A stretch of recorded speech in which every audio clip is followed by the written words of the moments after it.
যুদ্ধাপরাধী, আকিদা, এইসব বিষয় যখন সাধারণ মানুষ আর খায় না, তখন শরিয়ার বিষয়টা সামনে টেনে নিয়ে আসছেন।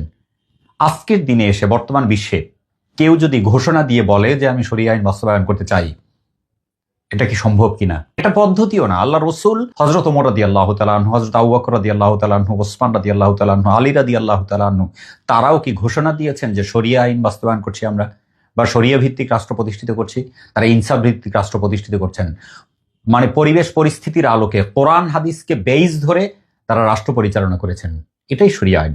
শরিয়া আইন ঘোষণা দিয়ে ঢাকঢোল পিটিয়ে শরিয়া আইন বাস্তবায়ন করা যায় না। আল্লাহ রসুল করেন নাই, সাহাবায়ে কেরামরাও করেননি। এটা একটা পদ্ধতির বিষয়, এটা একটা ধীরে সুস্থে করার বিষয়, এটা একটা সময় সাপেক্ষ বিষয়। আপনি ক্ষমতায় গিয়ে এই কালকে বলে দিবেন যে আজকে ক্ষমতায় আসছি, এই যে কোরআনুল কারিম আছে, হাদিস আছে, আজকে থেকে এই রাষ্ট্র কোরআন এবং হাদিসের ভিত্তিতে চলবে, আজকে থেকে সুদ ভিত্তিক ব্যাংকগুলো ইসলামী ব্যাংক পরিণত হয়ে যাবে, আজকে থেকে সবাই বোরখা পরে তারপরে রাস্তায় বের হবে, এটা কোনোভাবে সম্ভব নয়।